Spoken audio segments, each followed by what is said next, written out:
Oh my goodness. Here we go. Where's my camera at, brother? Okay, there it is. You know what I'm saying? I don't know what I'm looking at. Here we go. Montel Allen, what's up with you, man? What's happening, man? Just blessed, man. Seeing today's Tuesday. Yes. Wonderful southern sunny California. Can't complain. Yeah. Man, just happy that things starting to pick up a little bit, man. Except for these gas prices. That's the only thing that's keeping the brother down right now. I'm sorry. I'm sorry about that. I wouldn't know. All electric over here, so the I car. feel you. Yeah, so I'm definitely not in that bind that you in right now. So I apologize. I mean, I'm not in your bind because your Mm. bind is a little bit different. See, See, there we go. it's that offset from that monthly ticket that little bill you smack on that payment. A little bit higher than mine, you know what I mean? So, you so know, we offset, and it's all even, man. It's all even, Steven. At the end of the day, It that balances is true. itself out. That is true. Listen, we got some hecklers in the background. He trying to get on camera. Let me go. Okay, welcome everybody. Team No Sleep, May 31st. Shouts out to the man and the people in the comments. Oh my gosh, why are my comments so big? But this guy is worth it right here. Kevin Cox, appreciate you, sir. Let me get you sure. dialed in. Listen, what is it? It's unreal here. It's over $6 a gallon where he lives. See, that's a story in and of itself that we can have a conversation on. We got somebody behind the scenes, brother. Before we even get started, we might as well bring this man back on. So I'm gonna let you do the introduction because you introduced me to him. But let's talk about who we got behind the scenes one more time. Yeah, man, we got a really, really good man, introspective guy that's always on point. What's going on in sports, especially in our local community out here down in Southern California. But definitely just a guy that has an overall view and overall great lens on things that are going on in the sports community and how it impacts social justice. So I can't talk enough about this guy. He's just a great dude, great friend, great comrade, great guest, great everything all the way around. My man, Mr. Kier Kimbrough. Everybody, listen at him. Bring him on like Steve Harvey, Hey, boy. Bring hey, him Yes, on like sir. the hey! king of comedy. Kier, how are you, brother? Thank you, thank you for telling all them. All that good stuff about me, Montel. I appreciate that. And Oh James, good to man, see you. Good to see you both. You both look good. I'm blessed to be here. You know what I mean. And thank you guys for having me. Definitely, man. Definitely appreciate you for jumping in. Listen, we were chatting last week. Hearts are still in the same place. Right, last week we talked Yeah. about the issues and the things that are happening in the world, and especially over in Texas. So our hearts are still with the families there. We still got, unfortunately, some similar. We got more tragedies again to talk about even this week. So we stay vigilant, folks. Stay close to the folks that are around you. But again, our hearts go out to the ones that have lost someone, and make sure you reach out to people. But let me ask you, Montel, where would you like to start? Because we got a ton of topics. Every topic is a social impact topic tonight. yeah. I got them lined up. I got a couple of surprises for you that I told Kier about, but I'm gonna let you fall into the smoke when it's time. Okay. Yeah. That's no problem. First, let's start out, man. Let's send a prayer out to the people at Xavier University. That incident happened today, unfortunately. Yeah. Hmm. I feel bad for those people. I think they were attending a graduation or some type of celebration there and on campus, and then obviously, gun violence Yeah. erupted. So I want to definitely send a shout out to those that were, in that situation. Send our prayers out to them. Make sure they are okay. And all the senseless stuff going on. But beyond that, as we get into the show, man. Let's start off with Deshaun Golly, Watson. hold the I shot, really, man. I really want to hit on that, man, because I got a little something to You say you about that. But you go you ahead. ready? You already fired up. All right. So Deshaun Watson, y'all know, used to be the quarterback, the man under center in Houston, signed a massive deal, 200. I believe it's Yeah. $230 million deal with the Cleveland Browns. On any given day, on any given Sunday, that would be right there. Would be just a great conversation, right? That would be you winning. But as you know, possibly know that there were 22 women up until today, up until this week, that have accused Deshaun of sexual misconduct during massage therapy sessions. Recently, within the last 48 hours, another woman has come out saying that she also is now comfortable raising accusations, raising this concern that Deshaun also sexually harassed, had some misconduct with her as well. So now there's 23 women out there against this man who have said that he stepped over the bounds, he did whatever, but now there's no criminal case, but there's civil cases, and the NFL is obviously looking at it, seeing if he violated any code of conduct types of things. Talk to me about this. I'll start with you, Montel, because you really wanted to get into this, but we'll go around the horn. And folks, if you want to chime in the audience, please as well. But again, now there's 23 women that have come out and said Desean Watson acted inappropriately in that massage chair. Yeah. Please, everyone, chime in out there. I'll say first. Now we have 23. And because now I hate to say it, because now the money's going to start getting thick, right? They're getting, the lawsuits are coming in. They're already in deliberation. Money checks are going to start being handed out pretty soon if he's found guilty in the civil case, or the sexual misconduct case, I should say. My problem with this, like I said, I agree with holding Desean Watson accountable for his actions. And again, people need to understand, sexual misconduct doesn't mean he raped them. He did not rape them. He didn't force himself sexually raping them, but he groped them and made unsolicited advances at them. That's what this is all detailing. That he groped them and he made unsolicited advances. With that being said, and that I'm more disappointed than there's no lawsuits against the Houston Texans, right? Because they knew. No one's going to tell me they did not know about this situation. The way all these guys are followed under scrutiny. And if there's 23 cases there, that had to be some rumbling before this, even before this happened, before he said he was going to leave the team. So this is going back. This, to me, man, I hate to say it, man, it goes back to bad blood between the organization and his player. And I think if he was not going to leave the Texans, if he was still going to be the Texans, I personally believe these allegations would have never came up, or they would have been swept under the rug. Somehow, like they were swept under the rug when they first came out, or when somebody was first saying something, or when they knew about something. They swept it under the rug because he was their star guy. Now that he's no longer their star guy and he after to lose, all of a sudden now Pandora's box is open. Everybody's coming out. All these accusations coming out. No one knew nothing now. Everybody playing the dumb role. No one knew nothing about this. He was just doing this to women before, when it's already been documented that Texas gave him a massage chair, a massage table to take to his house, right, for him to have in his condo or whatever. I'm sure these allegations came up before, because I already know if someone appropriately groped me, if anything goes to the police or anything goes to an investigation, it goes directly to the team before it gets to the media. Anyone. The team knows about it first. So, again, being said, the Texans knew, but yet they didn't do anything about it. That's just like me and you, Kier, or me and you, James, going out. Yeah. Hey, man, we're going to go rob a bank. I go in there and rob a bank. You know what? We get away with you. You didn't do anything, but you knew about it. Huh. You're also going to be charged with that same crime as me. You know what I mean? You're accessory to the act. So I don't know why the Houston Texans have no plausible cause in this whole situation. There's nothing. No one's saying anything about them when they knew just as well he was doing these things to these women. So I'm disappointed. I'm not surprised. I won't be surprised if it goes up to 25, 26, 27. So let me ask you right there. If the number goes up, and I expect it to go up as well, and then Kiri jump in as well. I mean, when is too much? When is enough? When is it now the responsibility of someone to go to Houston and talk to someone within that organization to say, really, exactly what we're talking about, right? Y'all knew about this because, again, you gave him the chair, the booth, and all this. You know what's happening within your walls. Now it's enough is enough. Now the general manager, now the coach, now the athletic trainer, now someone else needs to be in the hot seat, because look, 23, that's not an insignificant number, right? Now this young lady has come out, she watched Real Sports with Brian Gumbel, and now she's comfortable. She's hearing about all this money that Deshawn got, and all right, now she wants to talk. There's going to be others. This is remnant of Tiger Woods, right? How they all started coming out, and you're right. I think this can get up into the mid-20s, maybe even close to 30. I don't know, right? I wasn't in the room, but Kier, what are your thoughts, man? When is enough enough? You know that, James. Money talks. Now all of a sudden, this girl didn't want to do this to her family, but after watching this show with Brian Gumbel, seeing all the others, now all of a sudden she's coming out, and it's mind-boggling just thinking about 23 separate individuals.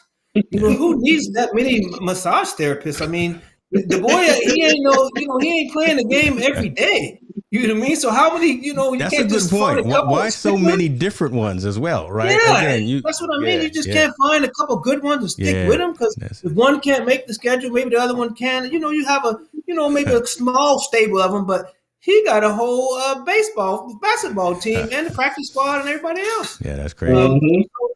So that's one thing, and it's just kind of funny, like Montel said, that after he no longer wanted to be in Houston, all these allegations come out. You know what I mean? And it's almost like they were holding them hostage to these. And then when he just finally said, I don't want to play for you guys, then all this came about. So I smell a rat. You know what I mean? Something, I think that, like Montel says, the league, somebody needs to go investigate the Texans also, because everybody has something to do with this. Everybody has culpability. You know what I mean? Yeah. And if Deshawn has these kind of problems, and he touts that I'm gonna come from a single mother, and this and that, I love one, I would never do that.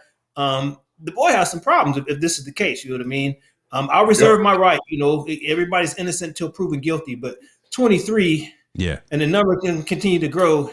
Not everybody can be lying. I mean, that's true, right? What's your definition of over the line, or what's your definition of sexual misconduct, Desean Watson? Right? Where does he? Is he Clinton? Is he trying to use that whole analogy of he didn't have sex with his woman? He's trying to do the Clinton thing. Don't know. I mean, but I'm saying I'm in agreement with both of you guys at 100%. But I'm saying in this scenario, in this situation, like you said, it's 23.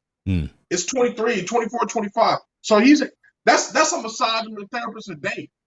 Right. A day during the month. Somebody brand new every single day. So you mean to tell me that at no point he didn't get out of hand with one and she didn't report it? And the Texans don't know about it.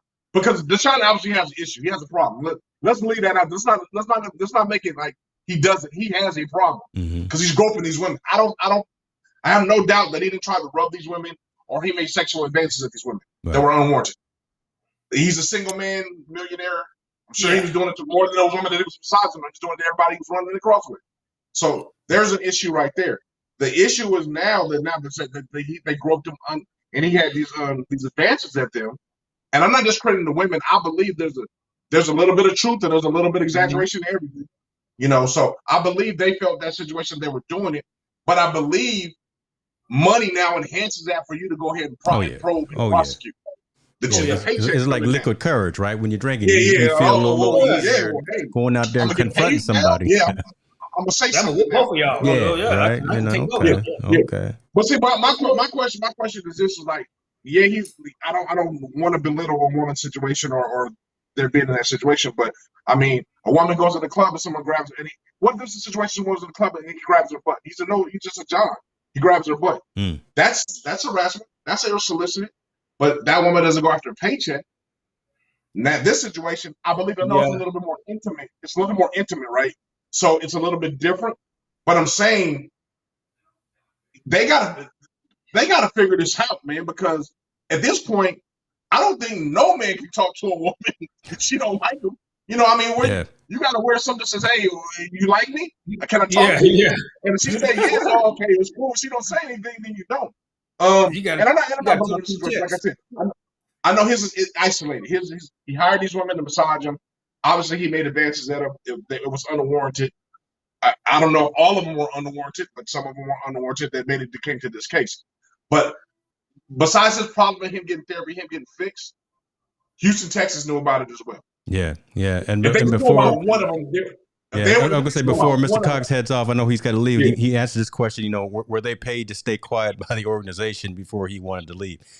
All of that needs to now start coming out. 23 is the magic number, right? 20. Let's not have 24, 25 before we find out that the owners in Texas knew something about this. That the janitor, the man picking up the towels knew about this, right? So how come somebody in the organization doesn't know or isn't speaking? Or vice versa, came to his defense. Yes. No one's came to his defense either. Exactly. They haven't said anything. They just been like, at the time, because he was on the team, they came to his defense. But I'm saying this right now, while this case has been pending, while the NFL is doing their investigation, I haven't seen the Texas organization say anything or do anything Yeah. But just like we traded him and we kind of just done with it. We don't even want to do it. But the bottom line, though, they are just as guilty as them because I know they knew something about it. Like, a player's drunk. You know a player that just high. You know a player that has all these things. It's like we were talking about the baseball player, James. Yeah. In the circle that he was around, they knew that he did those things to women, right? Those sexual aggressive things to women. It was in the circle they knew. Somebody knew he was doing this to these massage therapists, and no one said nothing. And it seems like the Houstons and the NFL are going to get away with it, and Deshaun Jackson's going to have that $230 million. He's going to have to cash out about $100 million just to pay off these situations. Yeah.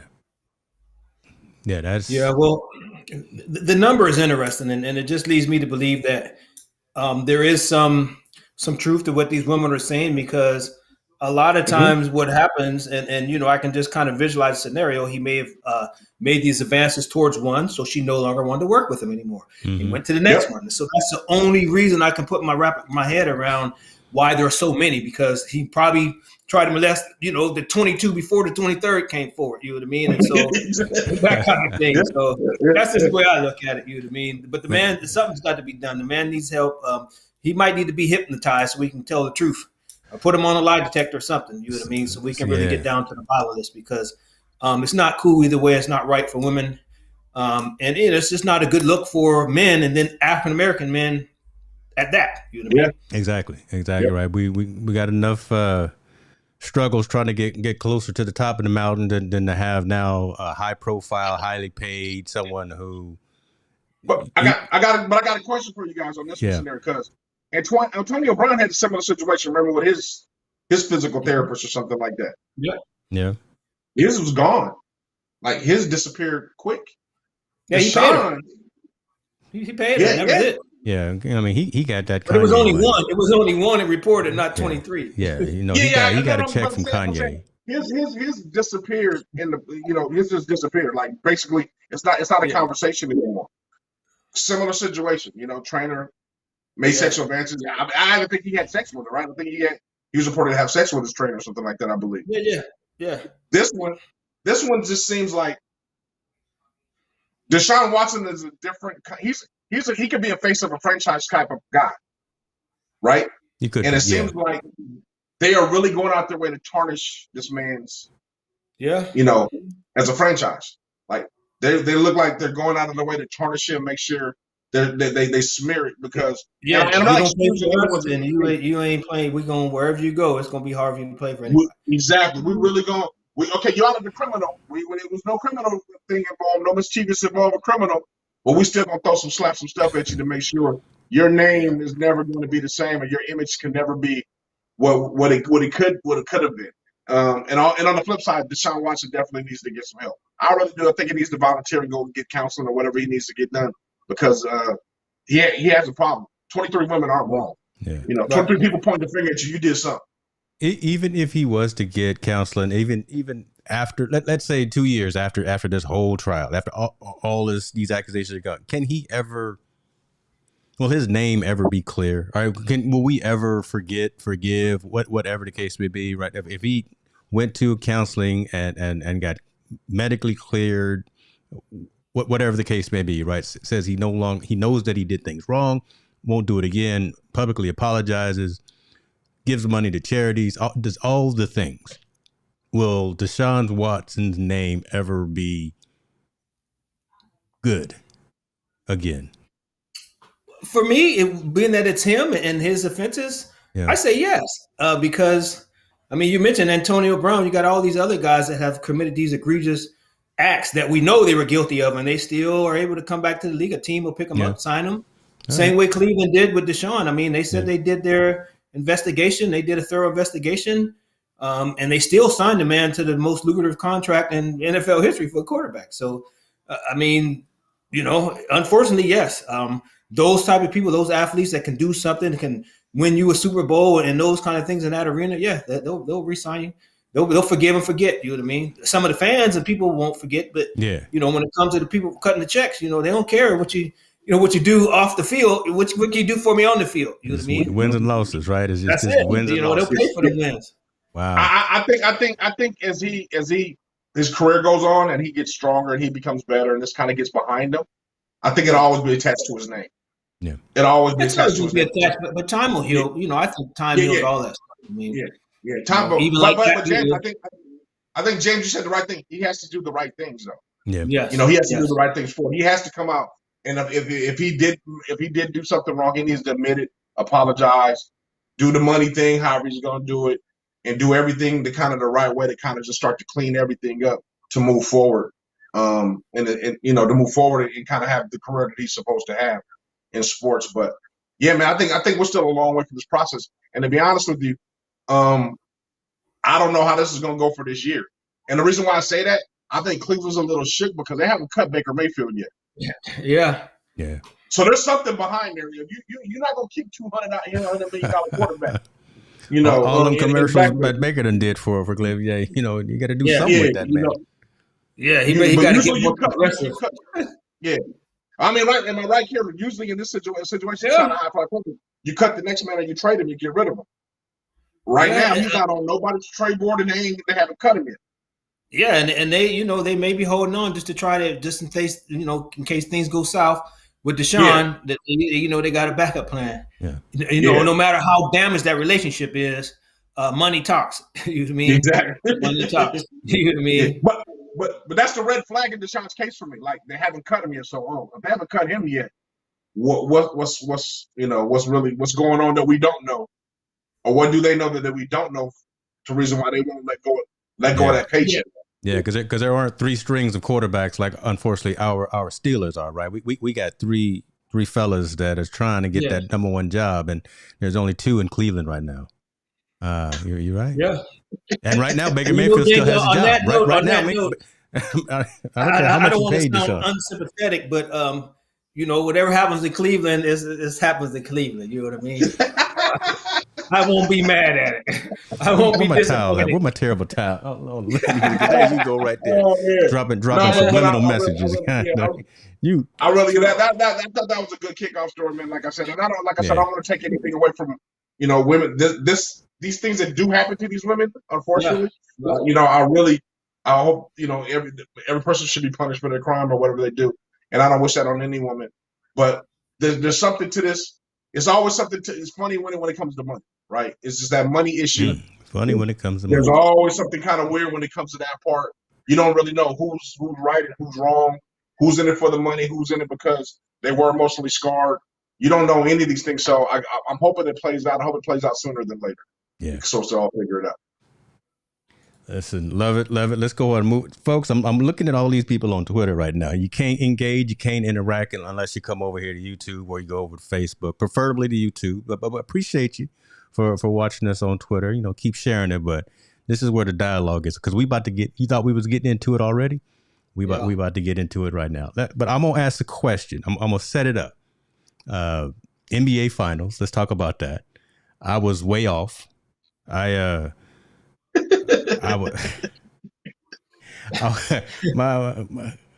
didn't do what he needed to do. Luka needed to step away from the Canes and the Popeyes and Luka just need to get in better shape. Right. He was still putting up 30, 40 points, looking phenomenal in what he was doing. Even on the Heat side, what's my man's name? Jimmy Butler. Man, Butler was doing what he needed to do, right? 30, 40 points, seasoned veteran. But tomorrow night we got, is it tomorrow? No, Sunday. We got your Golden State Warriors. We got your Golden State Warriors and them Boston Celtics. Man, okay, this is gonna be a good one. Splash Brothers are back in town. Tatum has got Smart, and he's got a couple of old cats out there with him. What do you guys think about this NBA Finals that we got coming up? I already know where Montel going with this. See, I know that's why I'm not even looking at him, right? Because I know that's why I just jumped right in. I already know where he Montel jaded, man. God, no, I'm gonna take him off the screen. Actually, me personally, just hoping for a good series. You know what I mean? I'm hoping for a good series. I think it should be a good series because I think the matchups are great. I think Boston has, the ability to switch everybody. Smart, being the defensive player of the year, I think he can, do some things to Curry. And the main thing is make Curry have to play both sides of the floor. But with that being said, Klay Thompson's coming back in the form. They got a little. What's the other little yellow boy they got over there? The little Curry backup. Yeah, what's his name? Love. They got Jordan Poole. Poole. Why do I call him Love? So, yeah, called him the yellow boy. Yeah, the other little yellow boy over there. They be, but yeah, it should be interesting. It should be interesting. I'm just hoping for a good series. You know what I mean? Hope it goes 7 games. You know what I mean? Winner, I'm gonna have to go. Hell no, no 7 games. I want 7, man. I want 7. I hope we get him at 5. To be honest, I hope we get him at 5. I think everybody talks about Boston. All these commentators on those other stations talking about Boston, how good they are, how great they are on defense, and what they've done in the playoffs. I think they're not giving enough credit to Golden State's defense. Golden State put defense in there and played it the right way. Against that Dallas series, let Luka score all he wants. The other guys can't, as long as they don't score, we can have. Your 1 can't outscore us 4, us 5. Okay. Yeah. Well, that's the problem with that series. Luka didn't have any help. It's just the same way Miami went down to Boston. I think Dallas is probably, a season or 2 away. They needed to get a couple more pieces to help Luka, and also get him on a training program. You know what I mean? Yeah. Maybe but what I'm saying with Boston doesn't put no points on the board. Boston's averaging barely 100 points in the series against Miami. Where Golden State will get 100 in 3 quarters. We got way too much. Yeah. It's not unfortunate, but I'm not. So I say that, styles, but I'm not. Styles of ball, and that's what I'm saying. I think the contrast of ball is going to be a lot because we run so much, and we're so deep. Yes, like Boston is maybe 7, 8 deep at best. Golden State is at 13 deep already. And we still got Iguodala and Gary Payton scheduled to come Gary back. Payton II probably going to be back. He's going to be back ready. So Gary Payton is a threat, huge threat. Yeah, so, I mean, when you can go, if you can go 12 to 13 deep in your rotation, by the time you hit 4th quarter and you only got 7 over there and I'm playing with 13, hey, man, you can't keep up and run. Especially you just got off a 7-game series where we've been resting. I think the rust will be on a little bit, but for shooters, you just shoot yourself out of it. I just think the offensive firepower of Golden State is a little bit too much for Boston when it comes all the way down. Now, if it's a half-court game and half-court set, and we're going back and forth and kind of, how they were doing with Miami, that favors in the Boston's area. But I don't think the way Golden State is going to dictate the game and they force the tempo of the game, either, hey, if we can't force it going man-to-man, we'll go zone. We'll make you shoot outside shots so we can get long rebounds and get them out and go. We'll make you shoot out from the outside. And Boston's not that great of an outside shooting team. So I know everybody wants it to be going 7. I'm saying it's going to go 5, maybe 6 at the most. Give them at least 6. Come on, man. We got to get that TV money. We got to get that TV revenue. That's why I said the TV money. They going to get some of that money. They ain't going to just let it go 5. We going to make it go. It's got to go 6. Now you talking the refs. If the refs is money. Now you going to blame the refs. Game ain't even started. Money, Montiel. But hey man, I just don't. I can't see Boston doing it. I think the bigger question will be if Golden State wins, just like everybody's talking about. Where does that land Steph's legacy? Does it land him above LeBron or somewhere near the LeBron conversation? Does it land him above KD in above KD situation? Does it land? Where does that land Steph's legacy if he wins another one? Because right now, at this point, he'll have more than both. Catch. I think as far as that conversation, I think, when you look at LeBron and maybe KD, did it with one, maybe, a Robin, and they've been the Batman. Steph has had pieces, you got Green, you got your other shooters over there. You got, it's more team ball for Golden State with Steph leading the way. You know what I mean? And so I think the big thing for him to secure his legacy is to go be the championship MVP. You know what I mean? That's the one trophy he doesn't have. Yeah. You know what I mean? If you can secure that, then that puts him in a conversation with those elite players. You know what I mean? He's definitely would be in line with that. You know what I mean? I don't think above or beyond because it's still playing time, guys. You never know. KD could come back to Golden State. Yeah. You know I hate having those GOAT conversations right in the middle of somebody's career. You can't have these GOAT conversations just yet. Come on. But I do have this one, and I always say this to everybody that's basketball fans or that watch basketball. Yeah. Who's had more impact on the game, Steph or LeBron? The way the game is played, who's had more impact in the game? Wow. All right. So I'm going to say the game, Steph. But to us, social impact, the culture, all of that around the game, that's LeBron. Right? Because LeBron focuses on, yeah, he puts in the work, he does his job, but he's a brand guy, right? He's got all these cameras following him, he's tweeting, he's doing all that. He's doing all that stuff around the game. He's got the shop, all those business ventures. So bringing more eyes to the game, LeBron, but the actual pure mechanics and fundamentals and having kids want to learn how to shoot that three, right? And having kids want to go out there and get that mouth guard. That's Steph Curry. Yeah, I would have to agree with that. I mean, even though I'm a little torn because Steph is he's not able to do some of the things that LeBron is able to do. Yeah. Steph is in a box by itself as far as the best shooter.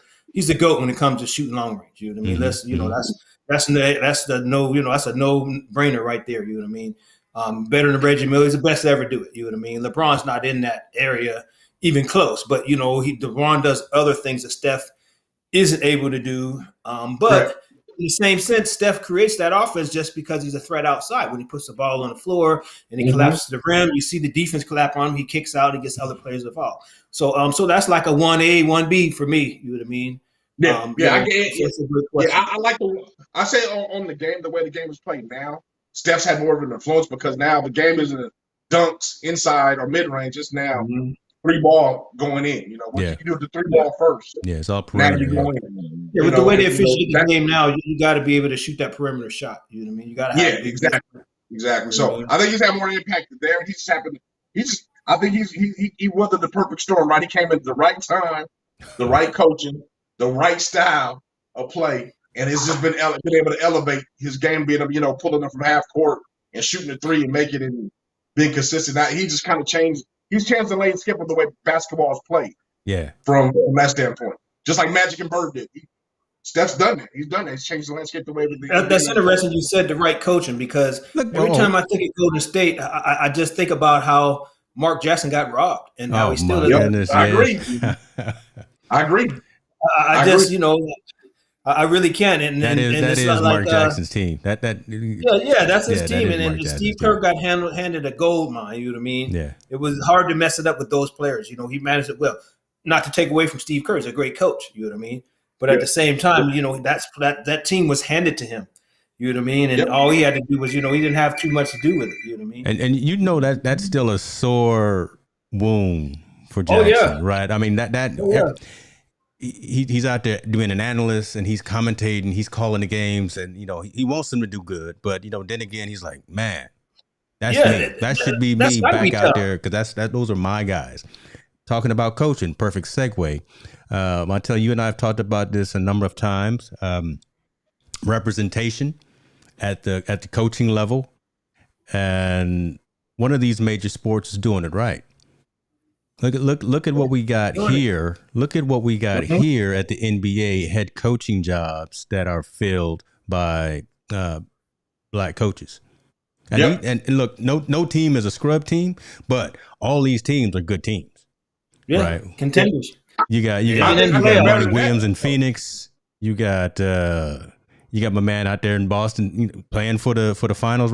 This is a nice list of head coaches right now in the NBA. What do you think about when you see this? I love it. I love it because it's indicative to their audience and who they're playing, who they're coaching.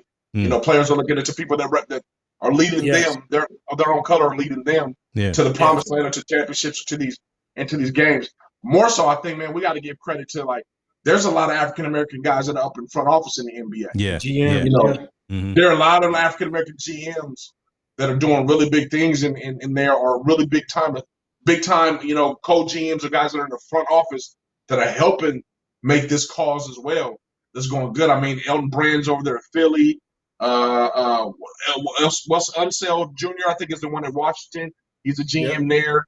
We got, obviously, Michael Jordan. I'm gonna say you can't forget Michael. I mean, Michael. He carries a big megaphone, so he's talking. Dominique Wilkins is a GM or co-GM in Atlanta. I mean, there's a lot of African American guys that are really doing some really big things, not only in the office, but it's transcending as coaching as well as play. So I think the NBA is doing it definitely right. I think the next step now is, as we always talk about, even the NBA, this ownership. Yeah. When do we get our hand? When do we get our hand? And I think it's going to happen in the NBA. It's not just the Michael Jordans. I think there will be other groups that'll be able to get in the NBA, able to have ownerships of teams. I think those things are kind of start to have, and that's why NBA is always the trendsetter, right? They're the lead. They're the leading voice amongst sports that attack social issues, social in our society issues. They're the leader where it represents diversity. Even it's reason when it represents sexuality. They don't mind, you could be gay or straight in the NBA. It's not a problem, especially in positions of power. It's already been there where guys are assistant coaches or guys or Becky Hammond, assistant coach, where women are actually in the NBA. Not just the head coach of W, but she was assistant for Pop in San Antonio. NBA is just leading the way, man. They're kind of just doing it the right way, man. And you have to give them credit. And Albert Silverman, I wasn't a big fan in the beginning, but he's starting to become a really he had to prove himself to you. You thought? Yeah. He's starting to become a really good person ahead of the league. Yeah. I mean, just as far as when it comes to those issues, and he's really listening to his players. Yeah. I mean, their player association really does have a say in the impact of what goes on. Right. Chris Paul and them, they really have some say that's going on. Unlike the NFL and Major League Baseball, the owners like you do what we tell you to do. Yeah. They're really their partnership with their players, man. So I think the NBA is really they're just far ahead of everybody else. Yeah. When it comes to diversity and really good things. These are all quality dudes too. So this is good. Yeah, they are. Lakers just got their new head coach. LeBron came out and said he was cool with that too. I don't know about that. List. So that should have been Mark Jackson's job right there. There you go. That should have been Mark Jackson's job. I don't think they took Mark because Mark don't cuss and stuff. Because the way they be playing, you need somebody to cuss at them and get the. But I think Mark would have shook up the thing. I think he would have cleaned house, man, the best way he could have. Because if we don't forget, he did that at Golden State. Monte Ellis, Monte Ellis was a problem. Hey, you got to get out of here. All the dirty baggage that was there. He's like, I'm gonna start from scratch and kind of figure out where I want to go. I really believe the Lakers at some point they're holding on to LeBron as long as he can because he's selling tickets. But at some point, if you want to win, you have to figure out a way to maneuver that team and trim the fat. And the fat could be with it. I don't know where it's going to be, but it needs that. They just a team that has no vision to me. They're just out there playing half-court ball. And it doesn't work in the NBA, in today's NBA, with all these young folks running the jump. What they need to do is piece together little baby Davis and get rid of him and a couple of guys and bring some guys that can play 72 games that ain't injury prone and they drink milk because that boy he can't stay healthy for them. Can't stay healthy, man. So you saying again now you don't want your boy Hard on your team now again. I'm reading between the lines is what I'm doing. You don't want. You know what? I think Davis, Harden, and Ben Simmons can be the backcourt, can start a really good team somewhere else. That could be an expansion team. You know what I mean? Just get rid of it, but not even the G League. Put them on the B League. Oh my gosh, that's terrible. No. The B League. We trying to pray for Ben Simmons. Yeah, we just want him to shoot. We just want Ben Simmons to shoot. You highlighted. You talked about football. We bouncing back and forth between sports, but look, we talked. The Desean Watson, as far as the social impact story, primarily lead off. We talked about the NBA Finals because that's front of mind as well. Let's bounce back a little bit and go into football. Gentleman who wants to continue to play, I guess, even though he said so many things about the National Football League. Colin Kaepernick he can't get right, but he went out there and he had a decent session, decent workout with them Las Vegas Raiders. Owner of the Raiders said, "Look, I'll bring him on." That was before the workout. He impressed during the workout. Nobody's signed any paperwork yet. This was last week. What are you guys' thoughts on Kaepernick talking all the stuff that he talked about the organization that is the National Football League, and then being out of it for so long, now trying his darndest to get back under center? And he's been given a couple of opportunities, but this looks like the most real opportunity. And this looks like this could possibly turn into, he's got buy-in from the owner. He just got to get out there and produce. What do you guys, Kier? Let's start with you. What do you think about Cap maybe being back in the NFL? I think that ship has sailed. You know what I mean? I think that he's been gone from the game too long, and half the time when he speaks, he can't get out of his own way. You know what I mean? I support him. I'm appreciative of his cause, what he did, and he became a martyr and sacrificed his career for it. But now he should have been moved on, because as we know in the NFL, these owners and coaches are quick to recycle these old quarterbacks. You know what I mean? They haven't even started a game yet before they'll put in a brother like him because of what he brings to the table and to break out the fanfare, that kind of thing. So I think that ship has sailed on Colin. I wish him the best of luck, whatever else he decides to do. But I think his football career has been over and is over. I think, the Raiders gave him a trial as a good faith, but I think that's all it was. You know what I mean? I don't think anything's going to come out of it. That's just my opinion. Your thoughts on this, Montel? I don't know what Colin wants, to be honest with you. What is it? What is you want to play football again? What you want to be? I think this tarnishes his legacy by him coming back. In my opinion, he's a pulverizing figure from what he did. He sacrificed his career at the ultimate height of sports to bring awareness. Okay, to keep going on. Keep talking on that, because I'm about to hit you out of right field with something right here in a second. But so you keep talking about what he did.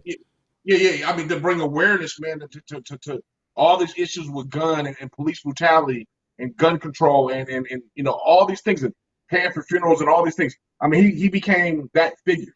Like I won't put him as the Muhammad Ali's not like that big, but he was going in that right up. He kept advocating what he was doing. He was really, he's really that guy. And now, for you to digress and say, hey, I really want to go back and play football. I would have more respect because, I want to go back and own a football team. I want to be an owner. I don't want to play. I want to be the owner. I want to be the guy. I want to be the guy that's in the front. So I want to work in the front office. I want to be something like that. Not to be back on the field, because those 30 owners, man, let's be perfectly honest. They don't forget. They don't forget. Yeah. And Colin bashed the NFL. He bashed what it was standing for.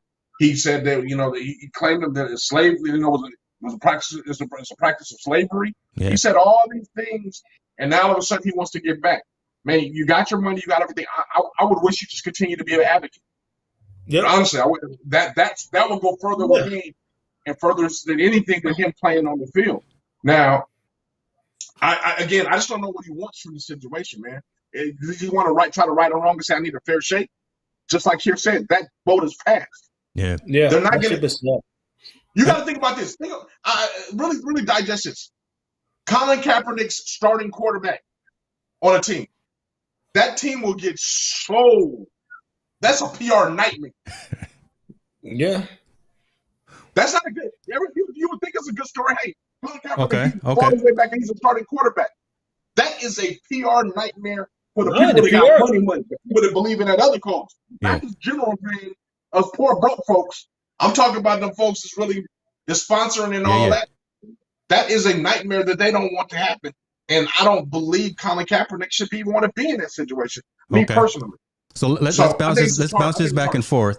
Let's bounce this back and forth with the other topic that I want to bring in, and it's directly related. And Kieran, I have you chime in as well. The fact why does Colin Kaepernick become the martyr for what he did when Gabe Kapler, manager for the Giants, is doing the exact same thing? He's not even coming out. He says, I'm not coming out for the national anthem until I feel that the direction of this country gets better. Right. Yep. He's doing the exact same thing. Nothing is different. If anything, what Kaplan is doing is almost more of a louder. Yeah. Right. Is louder by not even coming out and by coming out and specifically stating this. Right. So what's the difference in that? And why is baseball? Why are the Giants not necessarily saying that Kaplan is becoming a martyr, is being ostracized, is all of those things that happened to Kaepernick? I mean, so what's the difference in these two stories? Here, let me. I got you. Really, I told you I was going to get you, didn't I? No. I'm going to ask this question: is Major League Baseball ready to take on the Jewish community? No. Oh, so there you go. So you knew. Okay, so you know that Kaplan is a Jewish man. Okay, there you go. This is his belief. Is baseball ready to take on the Jewish community? And I would say no. No. So they would kill this story and downplay it as much as possible. They do not want that smoke. Yeah. Well, and it's become more and more of a conversation, even just because of just last week, Memorial Day, right? He didn't because of his protest during the Memorial Day for the national anthem. But you're very right, and so why we know why that's different, but that's really probably the core reason why Major League Baseball is not going after Kapler. And he's a very polarizing person himself, right? He's very vocal in terms of his beliefs and how he coaches, how he manages a team. But now he's out here doing essentially the same thing as Cap by saying the country is going in the wrong direction. I don't believe in what's happening right now, so I'm going to do this silent protest and not even come out. I'm not kneeling. I'm not even coming out when the anthem is playing. There's some smoke right there. I think he learned from what not to do what Colin Kaepernick did, and so he's doing it the right way. And plus, the Jewish community. Let's be honest. There's money all over. So they're like Montel said, the MLB is not ready to take on the Jewish community. You know what I mean? Now, unfortunately, you wasn't ready for this one. I told you wasn't ready. The Afro-American community, but we don't even get behind the right causes when it's right there in front of our face. Unless it fits into a little box for us. You know what I mean? So there's a difference there, and that's a whole nother conversation. You know what I mean? The way that they're so tight and they look out for one another, and we as a people, you know what I mean? We find certain causes to try to get behind, and then it lasts for a little while, and then it goes away. Example is Colin Kaepernick. You know what I mean? Yeah. He had the torch. He was carrying the torch for social injustice. He should have continued to carry that torch. He should have been the face of it. Should have been running with that ball. Yeah. He ain't never gonna run with no football again, in my opinion. Them days is over. And so what Kapler is doing, he's doing it right.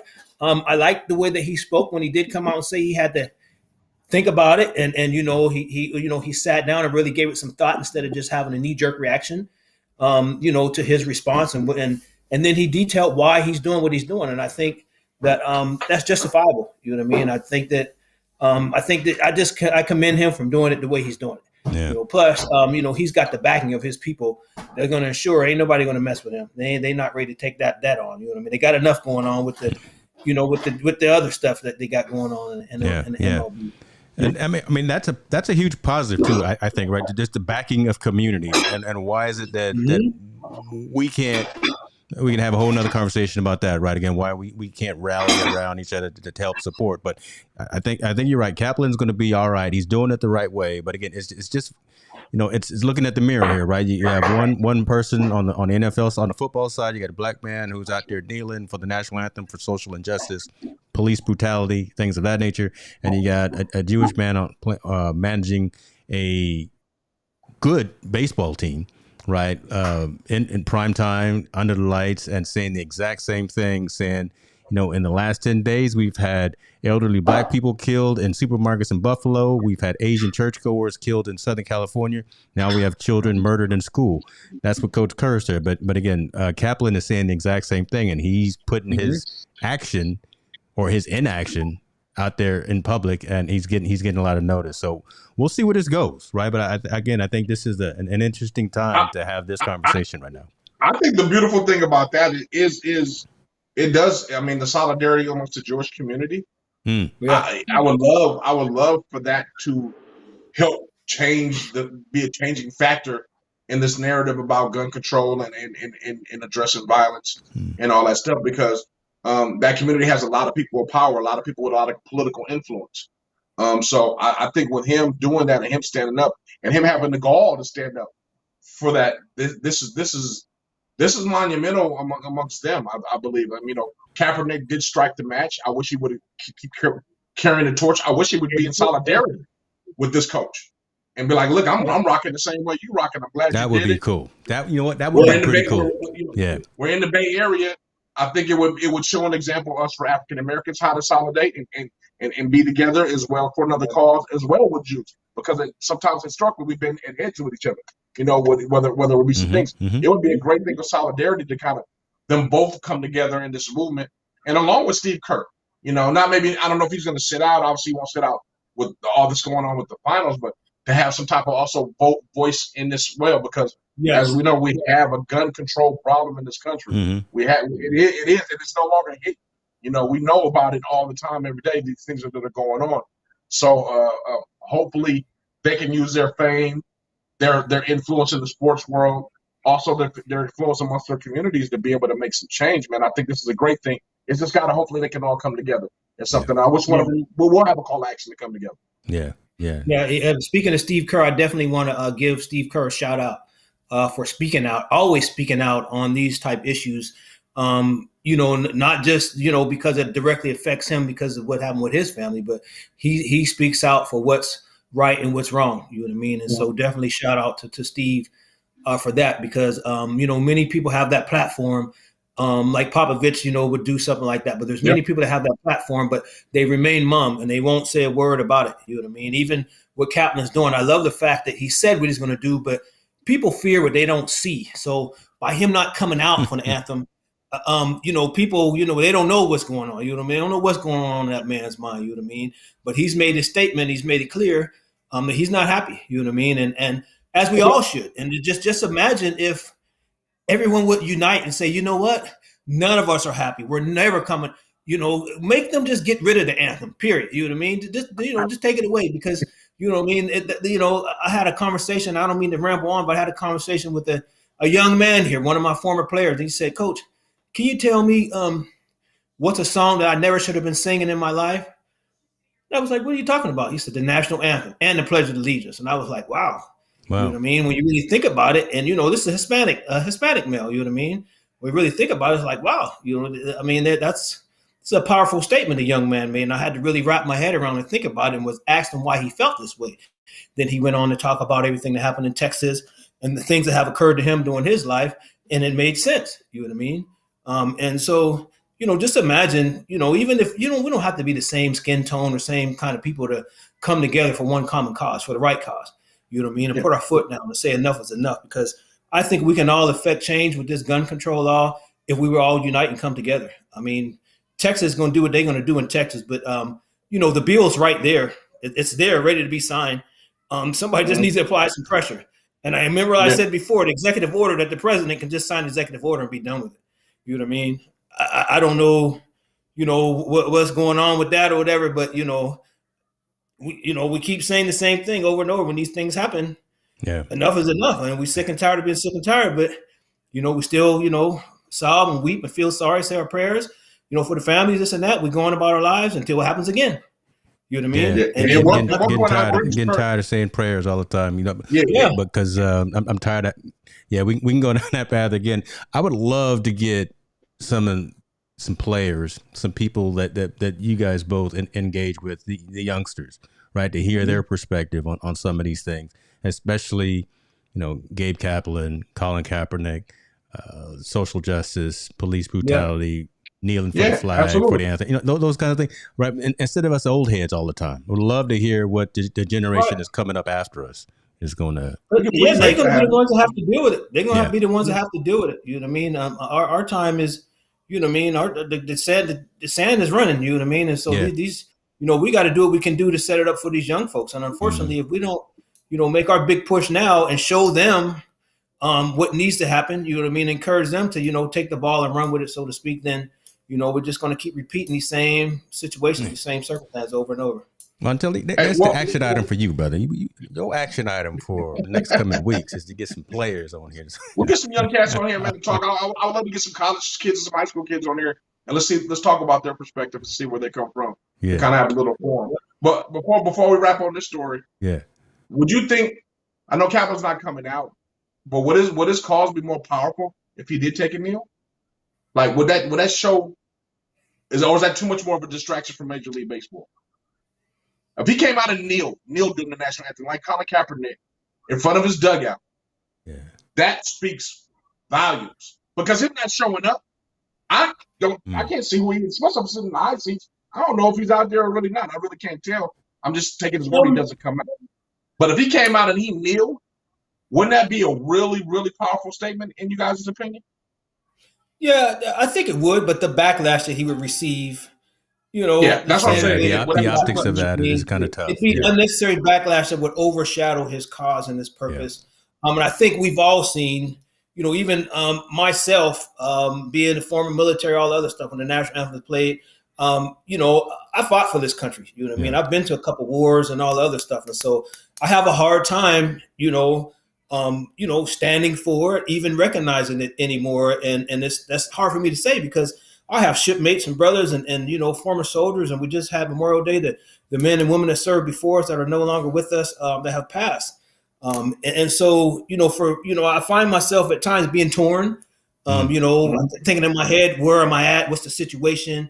Are all eyes on me? But if I'm a man and I stand on my purpose and I mean what I say and I say what I mean, then it doesn't matter for me where I'm at or who's around or who's looking or none of the other stuff.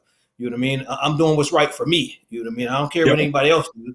And then if you have something to say about it, we can deal with that, as it goes on. You know what I mean? But, I've only had a few people, say some disrespectful things to me, which were, got the appropriate reply and, we keep it moving. You know what I mean? There you go. I love that. Appreciate you sharing that. And thank you for that time and that effort and that service as well, man, for going out there and doing those things. Man, let's get some cats on here to talk. Cause I would love to, and Kier, you come back as well when we have that to help coordinate that. That would be amazing. I'm sure Montel and I collaborate on something. Find something like that, and then see, folks, that when you come to Team No Sleep, we get into it. Don't be bashful. I know we have these awkward conversations, but these are the conversations that you got to have. So don't be afraid to put a question out there. You can't do it anonymously, unfortunately, but. It is nothing on your word, baby. On your word. Looking for you. We welcome your comments, suggestions. We welcome it. Don't say something or don't say something behind the curtain, and then when you get in front of people, you change your tone. Like your boy here, Coach Saban. You see what I'm doing? I'm getting good at these transitions. I'm getting good at these transitions. Coach Saban has had a whole lot to talk about when it comes to NIL, name, image, and likeness for college students. Had a whole lot of negativity to talk about. But then, the summer meetings are happening. College football, all the elite are getting together and having conversations. And you mess around and you get Jimbo Fisher in the room. You mess around and get his counterparts and his colleagues in the room. And Coach Saban, Alabama, Roll 'em Tide, much respect for it, but he changed his tone a little bit. He changed his tone about his. Let me let you, Montel, go into this because this is really interesting. Of all the people that I would think that would not back down, who would stand their ground in terms of how they feel and didn't care who they said it to in their face, I would not expect Nick Saban to be a man to buckle amongst his peers. And that's what he did. Nick Saban sees the changing of the guard. He does. He sees it. He can see it right on the changing wall. Of the guard. This NIL thing is going, and he made a comment that's an unwritten rule that you don't speak about within the coaching world. And Jimbo Fisher said, "Hey, you want to talk about skeletons in the closet? I can put some skeletons in the closet and let you know, Mr. Great Nick Saban ain't all that great what y'all talk about. Yeah. He's done some things too, and I think Nick really realized he better retreat real fast because evidently he got a lot of dirt that Nick done in the past in order to corral players and do the things he's done. But that's water under the grass now. Now it's an NIL. You got to be, and Nick sees the writing on the wall just like everybody else. Texas is going to be fine because there's nothing like that oil money. All those schools in there are going to be able to take care of their players and do their thing. University of Georgia is going to be fine because it's only an hour outside of Atlanta where their main investors and everything are at. California teams, UCLA, USC will be fine. You got Hollywood money. Michigan has engineer money. Tuscaloosa, Alabama. They got Kyle.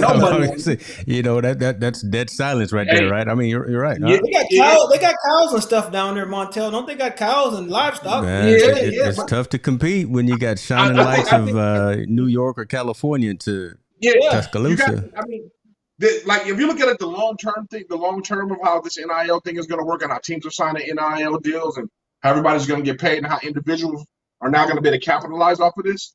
The market of Alabama is so small, except when it gets on the national stage for football. Otherwise, outside of that, there's nothing there. It's not there for them to be able to go. So, as this becomes a bidders market, which is starting to become a bidders market for these players. Yep. They won't be able to compete when the bids come in. You know, you gotta understand, if Jimbo Fisher and Texas A&M and their alumni with all this backing from this oil money and the things they do say, hey, you know what, we're going to be able to get this kid $10 million. Mm-hmm. Alabama can't match that, especially on the long term as it goes longer and longer, because you know the money's going to get bigger and bigger as these things go. More money's going to be offered. The one thing, and I'm gonna digress. I'm gonna go into another segment right we go. So let's not get off this NIL thing. I want to stay on it for a minute. Yeah. But Nick Saban just didn't want that smoke, man. Yeah. To answer your question, he didn't want that smoke. He didn't want the stuff coming out of the closet. He didn't want to show what he's done, the wrong things he's done in the past to these recruits and how he's corralled them to come to Alabama. Because let's be honest with you, Toulouse, Alabama ain't the most awesome place to go to if you're a college football player. Especially There's Miami, there's Texas A&M, there's Michigan. There's how are you landing all these 5-star recruits? Yes. And these schools, they have better facilities, better social environment, better everything that's going on. Even Tennessee and Knoxville is bigger than in Tuscaloosa. These are more attractive areas to go to than Alabama. But yet Alabama's been able to corral the number 1 recruiting class. And prior to this, the last several years. Yeah. You mean tell me he didn't pay nobody? Yeah, you mean tell me he wasn't reaching nobody's pocket? My mama didn't get a new condo or something or a car or something. Saban says the kids are coming because a good program and they're well coached. And what Saban has done today, in this speech today, he did exactly what he does at practice because he works with the defensive backs. He backpedaled. He definitely backpedaled.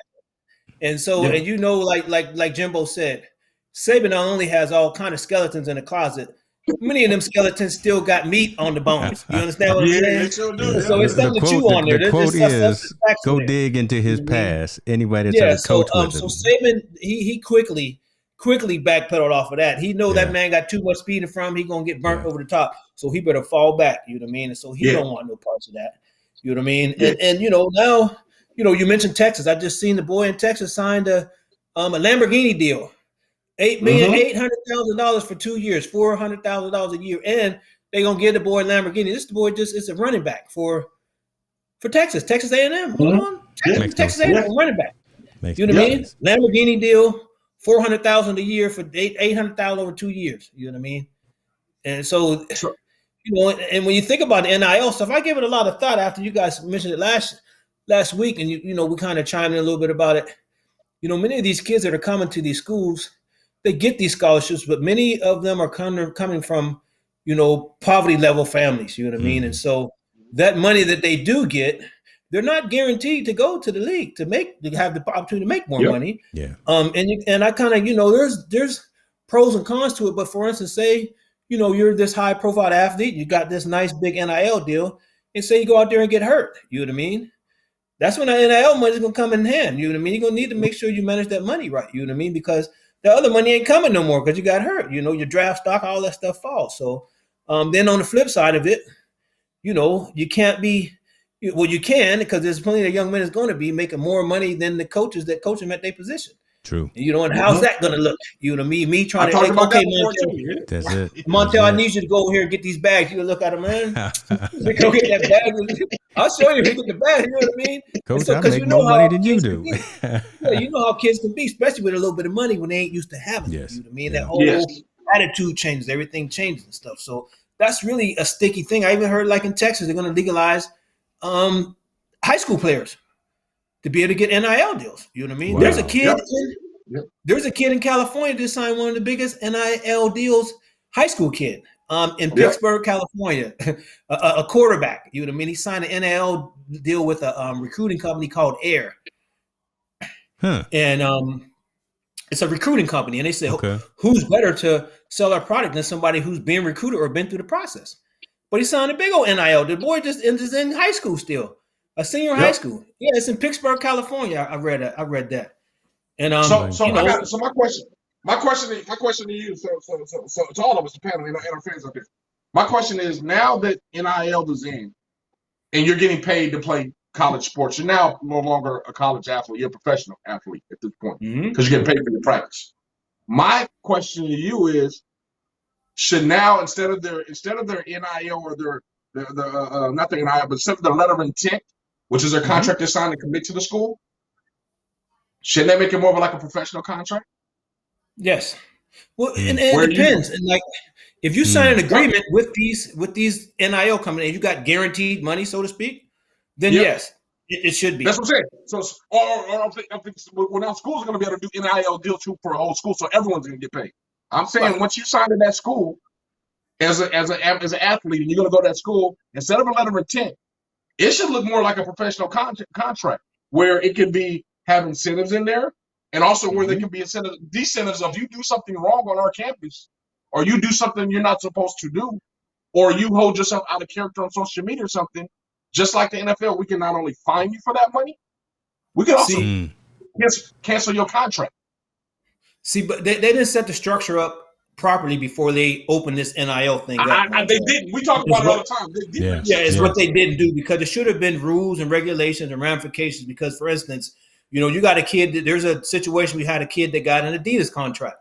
Okay, Adidas NIL deal. He plays for a team that is sponsored by Nike. And so they couldn't.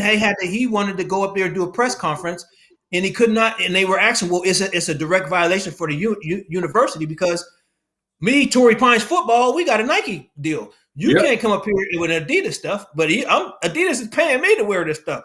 Nike ain't paying me, I'm paying you. So there you have it. There's a dilemma. You know what I mean? So those are the things that they're finding. Those are the headaches that they're running into.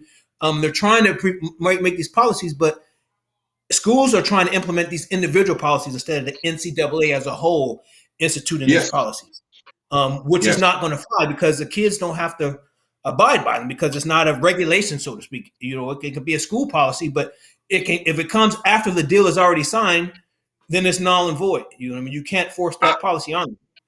I got a nugget for you guys right now that's going to happen.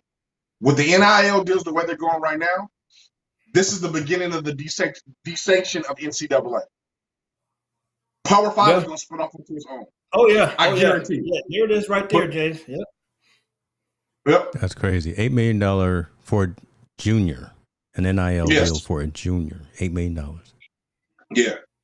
But I'm telling you right now, mark my word, my fortune telling skills. Go ahead. This is now the beginning of disseminating NCAA. It will now Power 5 will go. The Power 5s are going to start their own thing because as soon as NCAA is going to corral and try to make rules around this stuff, there's where it's going to all blow up because the Power 5s have so much money invested in this thing going on right now to get all these top players and get these TV deals and be on ESPN 4 or 5 times a week and everything they're doing. We're about to find, man, it's about to be an explosion in college sports. And we'll have athletes that are just as popular or even more popular than the kids that are in the professional realms. Crazy. Oh, yeah, because this is unbelievable. What he just posted, $350,000 a month with escalators. I mean, come on, man. I'd have been to school and college and all that stuff. I can't even get close to that a year. Nowhere close. And this boy ain't even got a high school diploma. Nope. Hasn't even proved himself on the field yet. He can't prove he can play take a snap at the collegiate level. Man, he don't even know if he want to be a he or she. This is crazy. Yeah, so I think, we always talk about it, James. I hate to keep talking about it, but I firmly believe more so than all that, the NCAA and the people that powers that made this in place have not talked about the criminal element. And I'm telling you, with money like this coming into the hands of these young people, just like you said, can come from these impoverished situations, the criminal element is not far behind. Yeah. Just like in the music business, just like in any other business where stuff starts to boom, especially that has a high influence of hip-hop community. I hate to say it, and I love hip-hop to death, but has that high hip-hop community and influence in it, which college football does, criminal element is not far behind. It's not far behind. And I don't think they're – now, are we ready for that top player that just signed an $8 million bill at Pittsburgh High School, goes to a party and somebody kidnaps him and holds him for ransom? Are we ready for somebody that goes to college and just wants a good deal, somebody kidnapping their sister because they live in the same neighborhood and they want $10,000? Are we ready for that player? This is, I'm going to flip my $50,000 to $1 million and I'm going to go buy all this cocaine and try to sell it? Are we ready for any of that? And I don't think they are. They're not even close to be ready for that. They're not even, they can't structure this crime. And this crime element is coming faster than they think. Than they think. All we got to do is have very well. It was not thought through very well at all. They didn't have the proper red flags or bumpers or nothing like that in place before they thought about this. I know there was pressure. We all probably agree that the players need to be paid, but I think there should have been like a structure because, the kids that don't get seen that, play on the same team as these high profile athletes, they'll gain from it too because, their jerseys get sold and that, but they ain't making, as nowhere close as much as these other players. And so you have the factor of jealousy that falls into it too. True. Yes, absolutely. Intentionally hurt them and all the other stuff. And so, there's all kind of, like you said, there's all kind of criminal elements and those factors that we don't want to think about, but they're there. You know what I mean? They're there. That's what you know what I mean? Just because they ain't up here on the list, you don't see them. They're there. When you got people, and I hate to say this, like Lorenzo Wright, his wife killed him because of money. Mm-hmm. His wife, person supposed to be close with, plenty he has babies with. What makes you think a dude that you don't know just happens to be your roommate from another city might not jack you? Yeah. And you know what? The one key thing that we're talking about here that keeps coming up in this conversation we started is money. Money. Yes. We keep it's all everything's money. You know what I mean? Is it the root of all evil? Does it make you completely happy? No. We talk about that cream, that cash rules everything around me. That cream. Cash, but sometimes this cash ruins everything around me. Right? Go ahead on with that, boy. I ain't mad at you. Go ahead and drop it right there. But listen, we're gonna find out. We're gonna find out. We could do another story, but we want to be cognizant of Mr. Kimbrough's time. We had let's go. We had an hour and 10. We normally go. We always seem to at least go an hour and a half. But well, we right on time. We got time. I got time today. This man got time today. I even look at you. I'm not mad at you, but I tell you what. Let me see if I got my triggers in place. This is what we do. I know you always got something up your sleeve, though, James. I know you always got. I'm just going to do a little advertisement here, y'all. I don't know.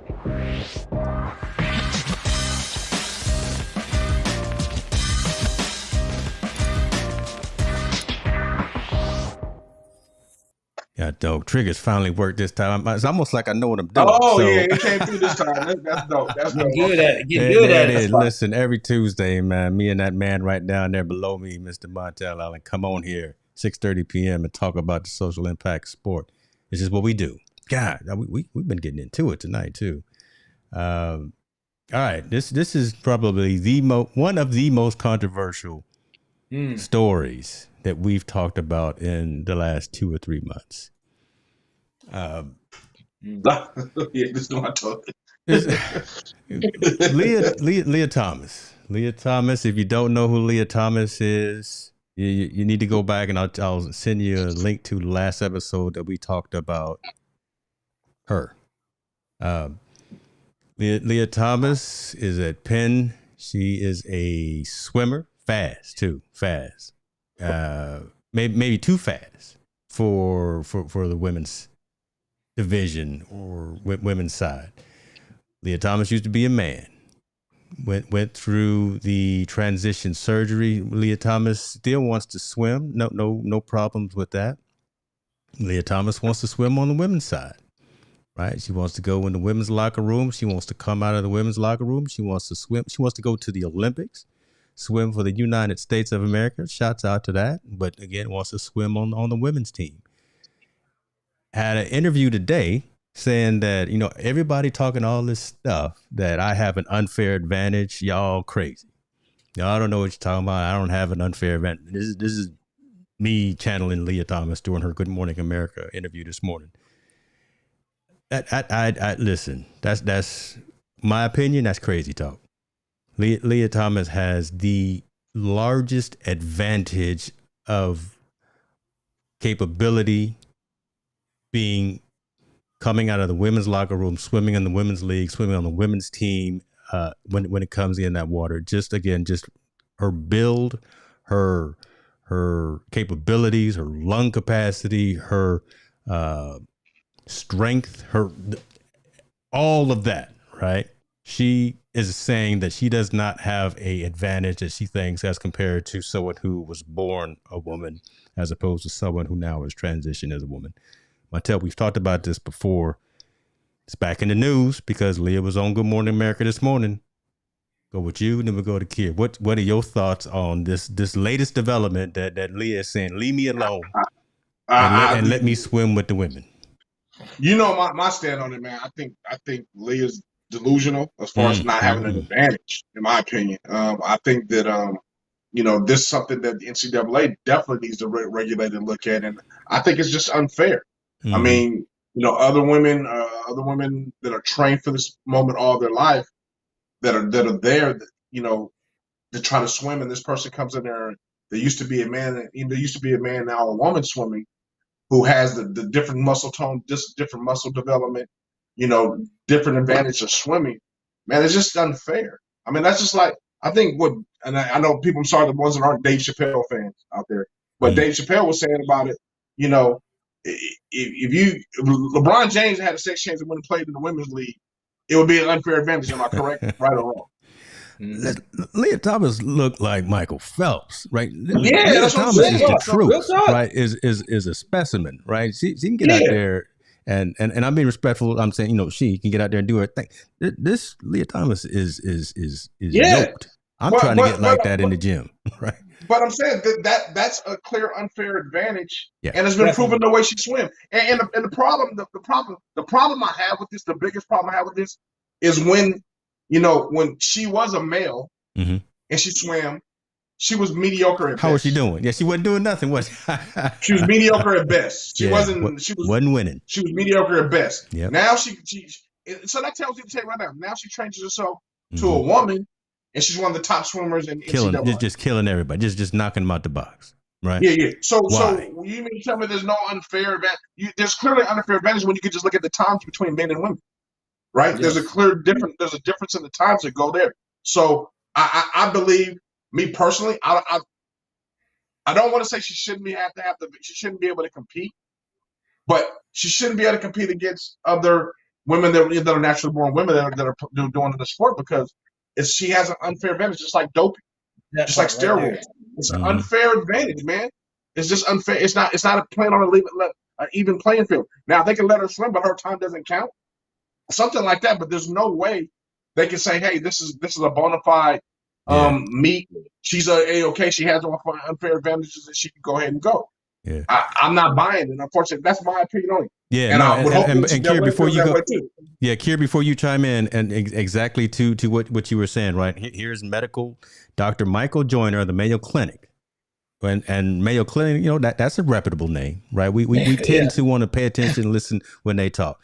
Told ABC News that a slew of advantages, including body size, airway size, hand size, foot size, and perhaps even bone density will remain for years after the hormone therapy for trans athletes. Those are all the things that are predominantly are important to swimming, important to this athlete, important to this sport. Bone density, hand size, just all of that. She has an unfair advantage. Mr. Walter Strong is coming through. Clearly an unfair advantage for sure, right? Come on, tell the truth, Mr. Huddle right there, Walter Strong coming through. So my thing is, I mean, obviously did this again. I mean, obviously it's a story, right? That's number one. That's why she's on ABC or Good Morning America. Yeah. But two, I mean, this is like, it's not, you can't hide this, man. It is what it is. You're a man that used to be a woman, and you're competing in a woman's sport. It's unfair, period. Now, my question is now, okay, we know it's unfair. The next step is like, what are we going to do about it? Like, are they going to give her, are they going to compete against other transgenders? Are they going to let her, are they going to just isolate her? I don't know. I mean, but that's the part that needs to be addressed. That's what needs to start to come out of this. Where does she fall in as far as the competitive sport? Competition. Kier, what are your thoughts on that? I mean, that just seems like a lot of work. And I just don't see anybody putting in that time and even wanting to put in that time to separate but oh Lord, just the optics of that labeling and saying this is the transgender pool. Right. Let me let you interject, man. But that's just my thought off the top of my head. I mean, just to echo what both of you have already said, she has a genetic advantage over Yeah. these other ladies. You know what I mean? Mm. Regardless of if she's went through with this surgery, or whatever. I have nothing against the transgender community, especially those that want to participate in athletic events, that kind of thing. Thus, that's why there needs to be their own division created so they can participate against each other.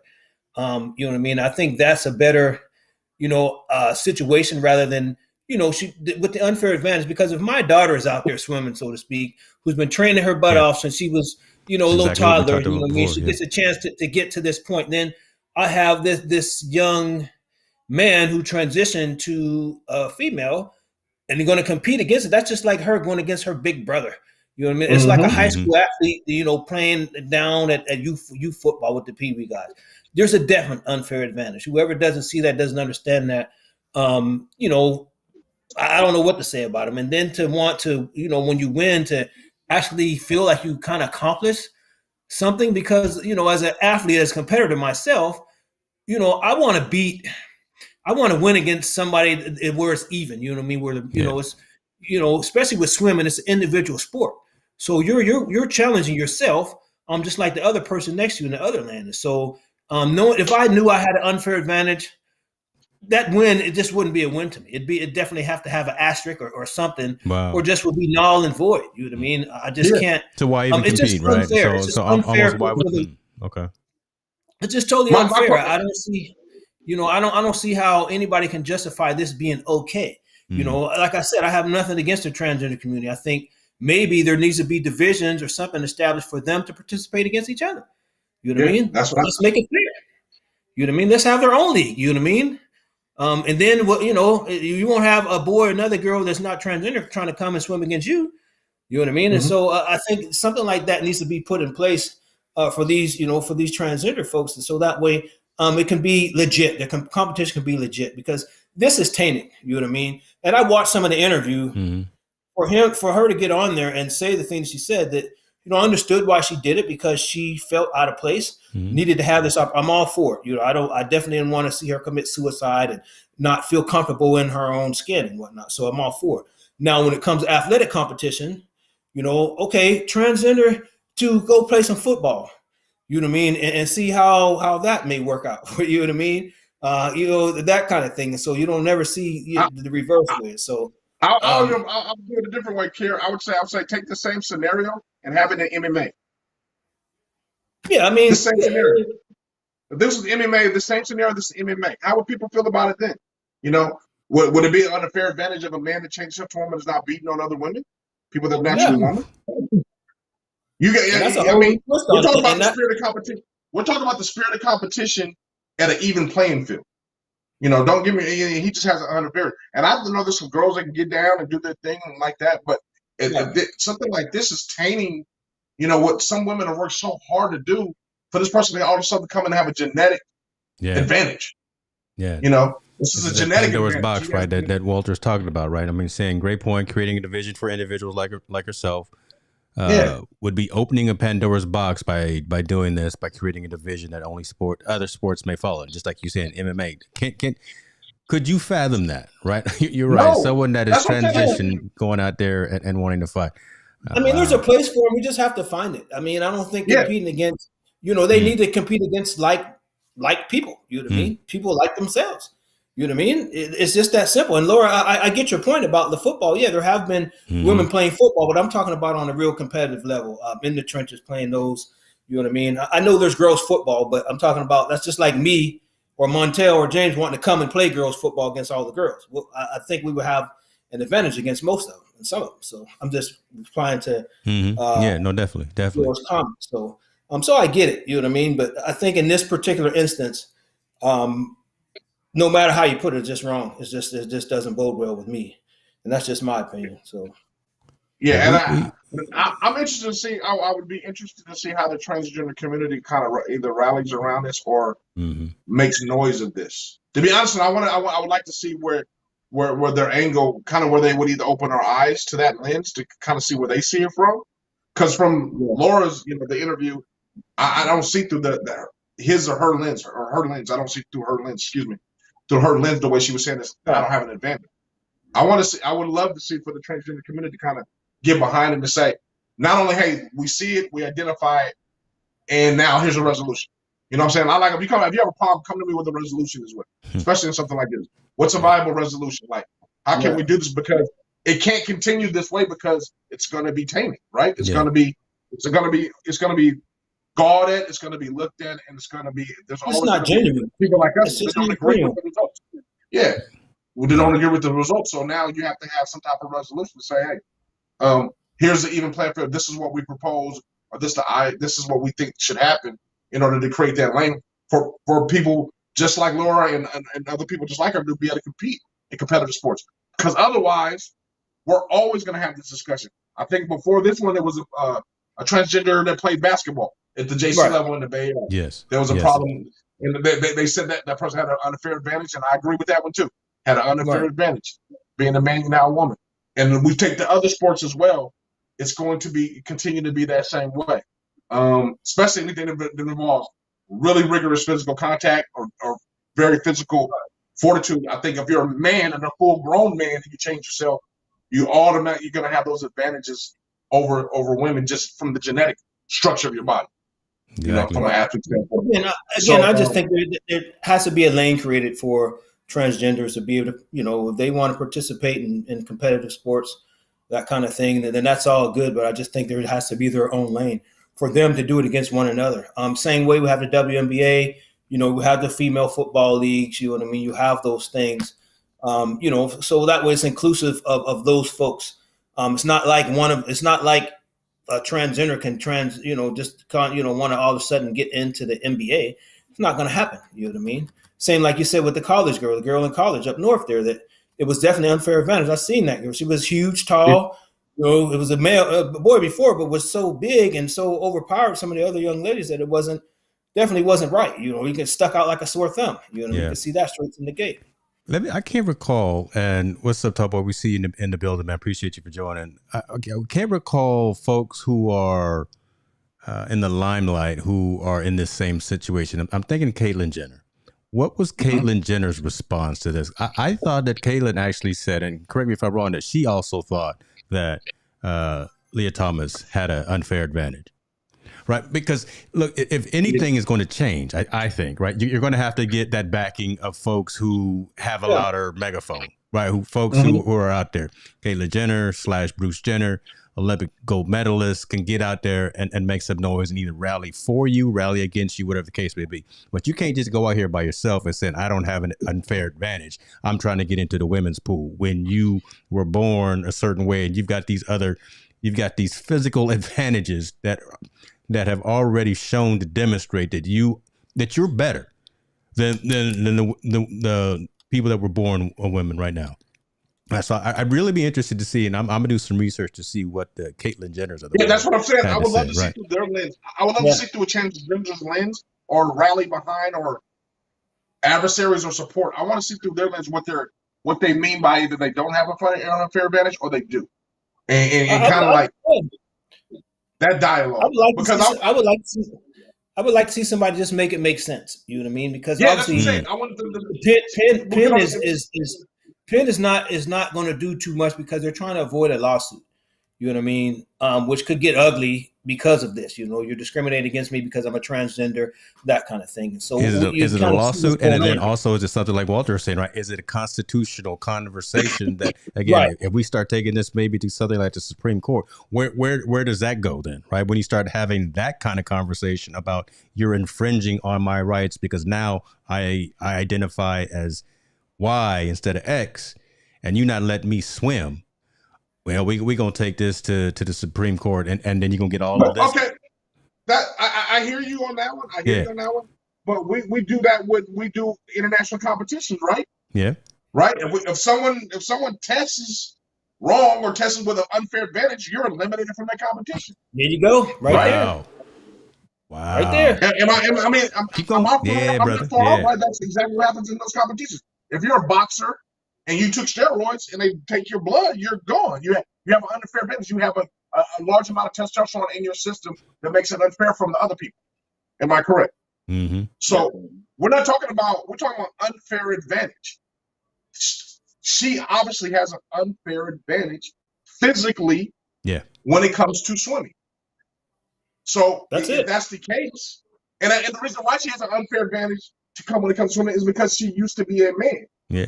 All the stuff that I talked about, right? Larger hands, better lung capacity, X, Y, and Z, all of that stuff. And Tall Boy said, it's not because it worked, not because she worked out. It's not because she put in the extra time of work. It's not because she did all these things like that. I'm not saying she's not doing those things, but all those things on top of being a man, or used to being a man, now want to compete a person like that and then compete.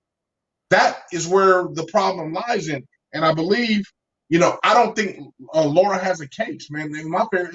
As far as I'm concerned, I'm sure they have to let her swim because, like you said, for legal issues, and you're going through all this to figure it out. But that has to be a tainted race, or it has to be an asterisk race. Because I can't. So why would the other women even want to go do practice? Right? Yeah, exactly. That's why I said I would be discouraged. I would not even participate. You can swim by yourself. You know what I mean? So I wouldn't even participate. But the quote I'm going to is like she said she wanted to swim in the Olympics for women's Olympics. Right. It's not going to happen. Where does she fall? Where does that fall under? Because now you're falling in a whole different realm where, again, the advantages or disadvantages. Do you have an unfair advantage to compete against our country? And the answer can't see that happening. Yes. Yeah, that's going to be some international confrontation right there. I think the IOC. I can't see that happening. I'll do a little premonition right now. The IOC is going to have real problem, I believe, with someone openly coming out and saying that they're transgender, wanting to compete in this particular sport for any country. I just don't see. I don't think that's a fight that they even want to address or tackle at any particular point in time. At least not right now. I don't know. I may be wrong. Who knows? James, my question would be, like I said, I'll refer back to the MMA. Yeah. If I saw a transgender get in a ring that had an unfair advantage over a woman in the MMA and beat them, bad. If that person would completely, that person in that company, in that organization would be immediately scrutinized, right? Yeah, true. Right? A woman that was formerly a man gets in this ring and beats this young woman and beats this woman up. Right? Be no problem. Headlines would be a problem, in my opinion. Yeah. I don't understand why we're not looking at. I mean, I'm not saying it should be headlines, but I'm saying why are we not looking at like the same eyes? We know if there was an MMA fighter that used to be a man that's now a woman, a transgender that's physically has an advantage over this other woman that gets in this ring and beats them. It's the same thing. This person is just, instead of fighting, they're just swimming. They physically have an unfair advantage over these swimmers. So why are we saying, hey, this is the problem? They can't compete against the same against other women because there's an issue. Even though they identify as women, they can't compete against them. We need to figure out a different lane for them to go to, so they can compete, so they can be on an even field, and it's not an unfair advantage. Based on the facts that James quoted from the Mayo Clinic, it's cut and dry. Yeah. I mean, the advantages are there. They've been tested, they're proven, and the Mayo Clinic is just not anybody. It's just not Facebook or Google, Dr. Google saying it. This is the Mayo Clinic. You know what I mean? Yeah. So, you're on mute, James. You're on mute. My fault there. I said you might want to listen to these Mayo Clinic folks. I had to go offline right quick, but this is not going to go away. I think again, I tracked this right, and again, I tell we brought this up day zero when this story came out, and everyone else sat on it. Everyone else sat on it, but now it's come to a head because now you can't ignore it now because Leah Thomas, she is talking about, I want to now swim for the Olympics, right? I want to go out there and compete for my country. Again, shouts out to that, props to that for any athlete who wants to go out there and do that ultimate thing. But now you got to make a decision.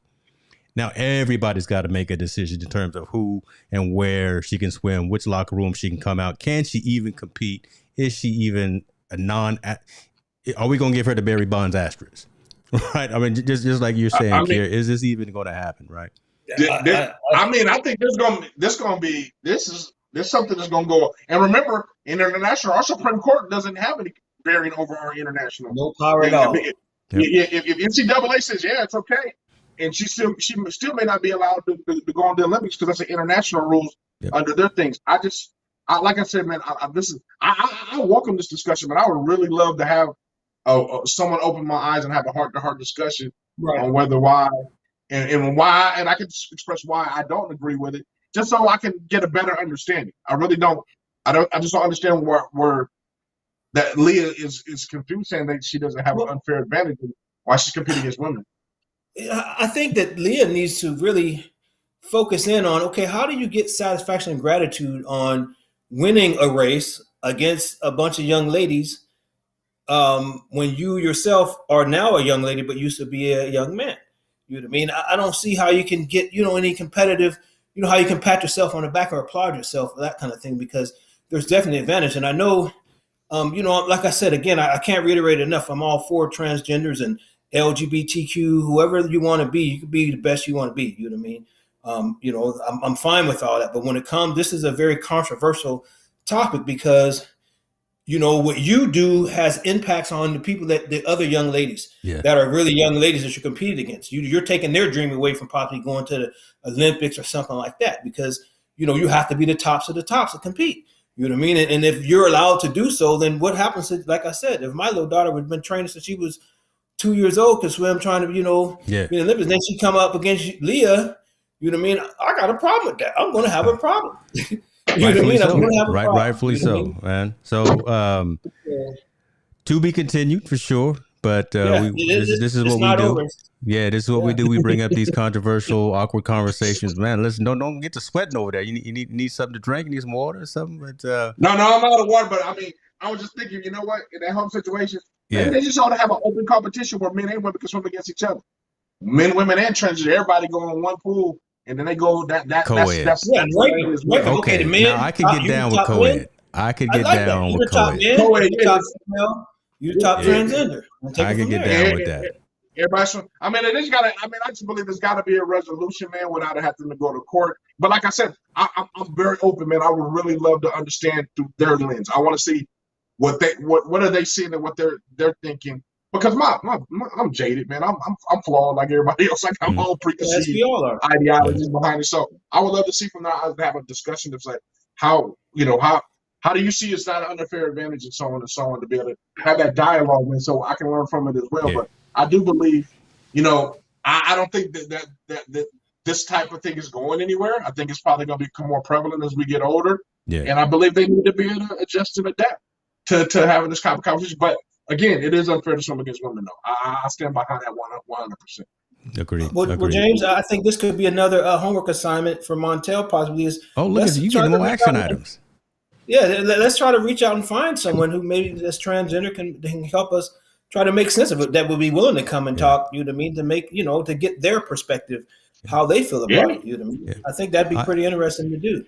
And I have a female pro football player who I've talked to who will be coming on the show eventually, and I think we at least want to have that conversation, especially since Laura was talking about again women and those types of sports, and especially that type of sport, and it's tackle. It's not flag, right? She's out there. Yeah. She's out there putting them down. She's in the playoffs right now, so she can't come on right now. But I will make sure that Marissa can come on and have a conversation about things that us guys just can't fathom, and just would rather have a conversation with a female as a female professional. I think as well. Right, to get that perspective. So stay tuned for that, folks, and make sure you're following us on that perspective. Moving on, let me close with this. Just a statement. We already talked about all the things that are happening on the planet and things that are happening around the globe. We also talked early on about Brittany Griner. Time for Brittany to come home. I'm just gonna say that. I'm gonna leave that out there. I'm gonna put that out there. Time for Brittany to come home. And then it's unfortunate again that we keep losing young athletes. So Jeff Gladney, right? This young 25-year-old man. Lost his life this past weekend, so condolences and prayers to the family for losing this young man who bright career in front of him, but unfortunately his life was cut short. Man, tired of having these stories, man. Tired of hearing these stories like this.